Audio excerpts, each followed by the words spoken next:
Sebelum melanjutkan, jangan lupa subscribe dulu, terima kasih.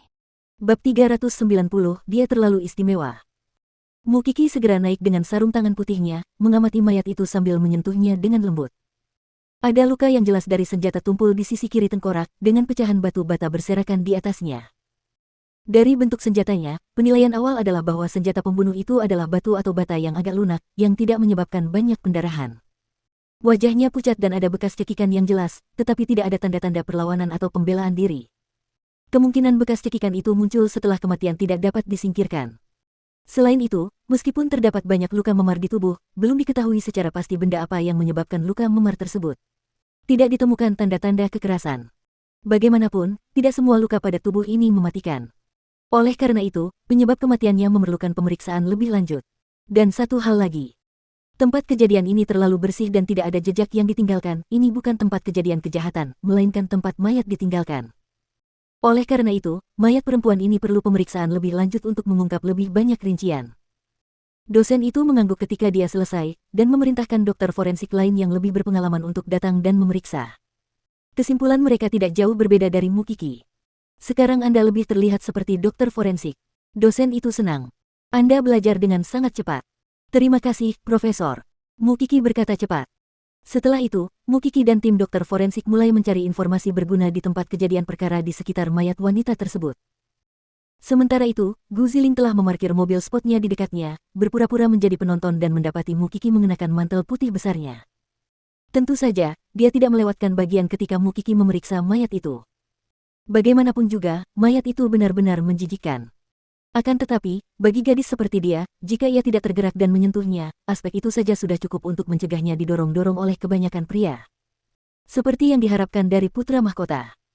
Meskipun para wanita muda dari keluarga bangsawan terdengar anggun dan luar biasa, mereka tidak lebih dari boneka porselen tanpa jiwa. Sekali Anda melihat satu, Anda telah melihat semuanya.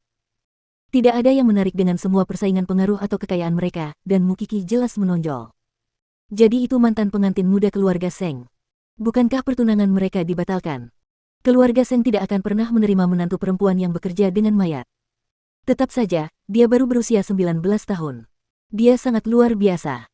Gu Ziling pergi setelah mendengar komentar para penonton tentang Mukiki. Dia sama sekali tidak berniat mengganggunya. Namun karena Mukiki, Gu Ziling menjadi semakin penasaran terhadap Seng Xiao. Karena putra mahkota keluarga Seng akan jatuh hati pada sosok yang menarik namun tulus, dia pun bukan orang biasa. Di sisi lain, Mukiki sama sekali tidak menyadari bahwa Gu Ziling sengaja datang untuk memeriksanya. Namun, dia menerima kabar dari laboratorium forensik bahwa korban mungkin adalah seorang wanita muda dari keluarga penting di Jianchuan. Meskipun dia ingin menunggu sampai dosennya menyelesaikan otopsi korban dan mengidentifikasi korban serta penyebab sebenarnya kematiannya, dia telah bekerja hingga larut malam hari ini. Kamu harus berhati-hati. Tidak aman bagi gadis-gadis muda untuk berada di jalanan akhir-akhir ini, Junior, luangkan waktu untuk belajar taekwondo atau kickboxing. Mukiki menyeringai mendengar saran seniornya. Terima kasih atas perhatianmu, tapi aku benar-benar tidak membutuhkannya. Lagi pula, dia jarang sendirian kecuali dalam perjalanan ke laboratorium forensik ini, karena Xiao Xiao selalu bersamanya. Namun, dengan meningkatnya jumlah kasus, ia memahami bahwa yang hidup akan selalu lebih menakutkan daripada yang mati.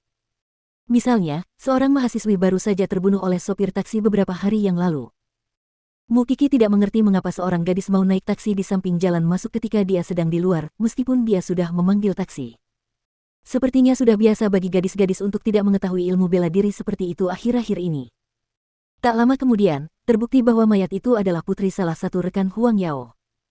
Dan penyebab kematiannya yang sesungguhnya adalah pecahnya organ dalam perutnya, yang disebabkan oleh semua memar. Peristiwa itu segera diketahui di kalangan bangsawan, dengan tersebarnya kabar bahwa putri sebuah keluarga telah tiada begitu saja, dan Mukiki hadir saat otopsi. Old Seng tentu saja kesal saat mendengar hal itu. Mengingat bahwa pekerjaan Mukiki mendatangkan nasib buruk dan bahwa dia harus berurusan dengan mayat setiap hari membuat perutnya mual bahkan hanya mendengarnya. Bagaimana Old Seng bisa menikmatinya? Sebagai perbandingan, nona muda dari keluarga Gu benar-benar berperan sebagai putri orang kaya. Membatalkan pertunangan dengan keluarga Sen adalah hal terbaik yang pernah saya lakukan. Aku tidak tahu apakah aku bisa merayakan ulang tahunku sendiri jika ini terus berlanjut. Kakak kedua merasa tidak berdaya melihat reaksi lelaki tua itu. Mungkin generasi tua akan sulit menerima karya Mukiki. Namun, Seng tua memiliki pendapat yang berbeda dengan Seng tua ketika dia menerima kabar tersebut. Bagaimanapun, dia hanya kesal karena seorang gadis seperti Mukiki akan melakukan sesuatu yang bahkan pria pun tidak akan melakukannya. Tetapi karena Mukiki beradaptasi dengan baik, dia malah bangga terhadap cucunya setelah mendengar berita itu. Mengingat bahwa Pak Tua Sen sudah menganggap bahwa pilihan Pak Tua Sen tidaklah penting, dia tidak peduli dengan lelaki tua lainnya itu sekarang. Bagaimanapun, berita tentang Mukiki semakin mendapat perbincangan. Bagaimana menurutmu, setelah bertemu langsung dengan Kiki? Kakak kedua tidak dapat menahan diri untuk bertanya kepada Guziling kapan dia punya waktu luang, dia tampak lebih menyendiri setelah dia mengatur pertemuan dengan Mukiki. Dia tidak akan mengalahkanku dalam hal ketenangan, perawakan, dan latar belakang keluarga. Meski begitu, dia terlalu istimewa. Guziling menjawab setelah berpikir sejenak. Maukah kamu membantuku karena itu? Tidak ada yang pernah menolongku. Mungkin aku akan punya jawaban lain setelah aku bertemu putra mahkota. Lagi pula, seluruh permasalahan itu bukan tanggung jawabnya. Namun, dalam sudut pandang kakak kedua, Guziling adalah orang yang anggun dan sedikit menyendiri. Dia tidak akan pernah bahagia jika menikah dengan saudara ke-8. Dulu, semua orang mencoba menebak tipe wanita seperti apa yang disukai Seng Xiao. Namun, mereka mengerti bahwa dia sendiri tidak tahu kesukaannya sendiri setelah Mukiki muncul. Kakak kedua berasumsi bahwa Guziling tidak akan mudah menyerah pada Seng Xiao karena ikatan antara kakak ke-8 dan Kiki terlalu kuat. Namun, setelah bertemu Mukiki, Guziling mengunjungi Old Seng di ruang kerjanya. Kakek, bukankah kakek pernah bertanya padaku sebelumnya siapa yang aku inginkan untuk menjadi suamiku?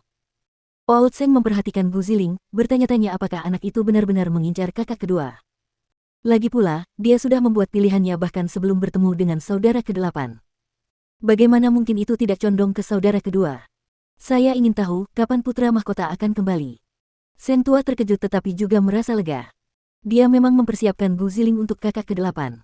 Pada hari ulang tahunku.